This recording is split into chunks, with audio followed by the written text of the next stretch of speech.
And so here we're at the last page, the page before the very last page. And here we have the Slavic goddess of winter called Mara or Morana. And she is the goddess of winter and it sounds bad, but dead things, dead times, when the earth is barren and dead. But she was also thought to be, had the mystery of a witch and also was associated with birth. She was part of that whole dual mystery of life and death. And so I have her here. This is an image, this beautiful woman is an image Catherine sent me that she didn't paint it, I don't think, but she had cut it out from somewhere. And if I could use it, here it was. And I loved the cool and warm colors. So I decorated this page with the feeling of the cold of winter and yet the promise of the sun returning and life returning. And I added these beautiful feathers which pick up the berries in the background. And here is a wolf that Catherine painted. And I fussy cut him out and included him on the page here with Morana. And she was a goddess who could go between the portals of life and death. The Greek's version is Hecate. And so, on one hand, she is frightening in the sense that she's associated with death. And even the name Morana has M-O-R, if you put a T on it, that's mort, which means death. So that's like a Latin root. And so her name even is associated with death and with that time of winter. And in descriptions of her in the myths, she had long, beautiful black hair and was a beautiful woman, even though very mysterious and somewhat threatening. You wouldn't necessarily want to run into her.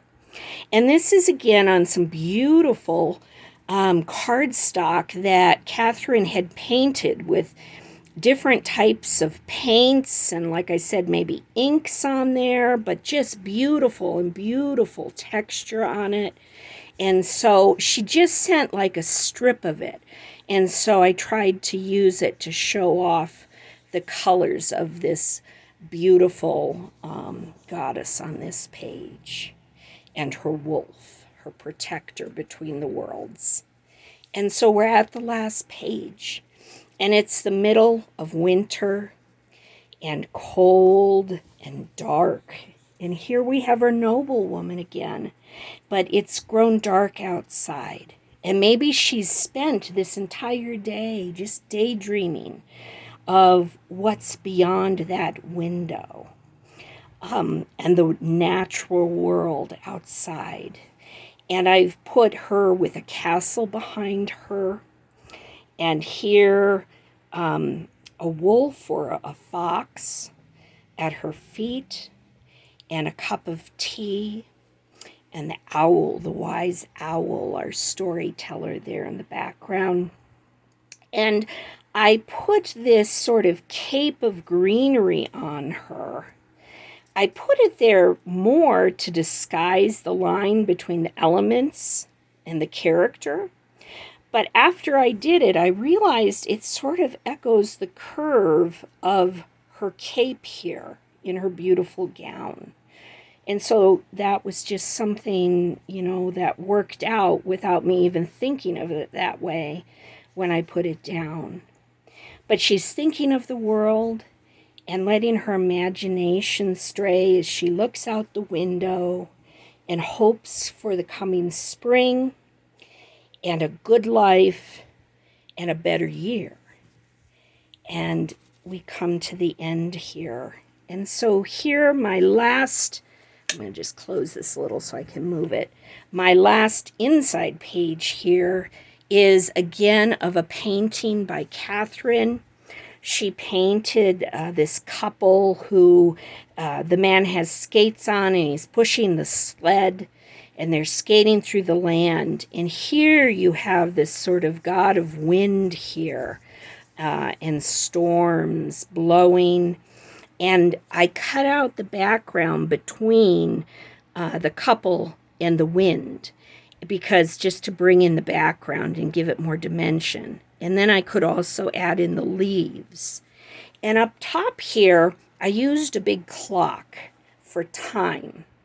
And the cardinal, of course, to pick up the colors. But I liked the roundness of the clock to fit with the curve in the wind blowing and all of that. And so here it says journey and remember today. And so then we come to the back cover, which I showed, and I'm going to just take these out so I can move it a little easier here for the camera. I'm going to show you the back cover. And here, I think I mentioned it in the beginning, but if I didn't, this is a painting that Catherine made, again, of a beautiful dragon, or Zmi, and a fairy, and just love and kindness between them. And again, I love adding those owls for wisdom and secrecy too. And we are at the end of the journey. And so again, we have that spine covered there. And we're back to our noble woman on the front page. And she has her spinning wheel for the threads of life and weaving her own story. And I hope this storybook helped you imagine another world, other figures in mythologies maybe different from the ones you learned about in school. And most of all, to appreciate the culture and rich history of storytelling and mythology that is found in countries like Ukraine and Russia and Poland and Macedonia and Croatia, all those countries that for us Americans at least are very far away. And yet all of us as humans share the common love of storytelling and imagination and hope as well for a better tomorrow. So again, in honor of Ukraine and the brave people fighting and the mothers and children and elderly people struggling to get out of the country and to survive in the midst of war, I have thought of you through the process of making this entire journal. And for all the people caught in the midst of war around the world, struggling to survive.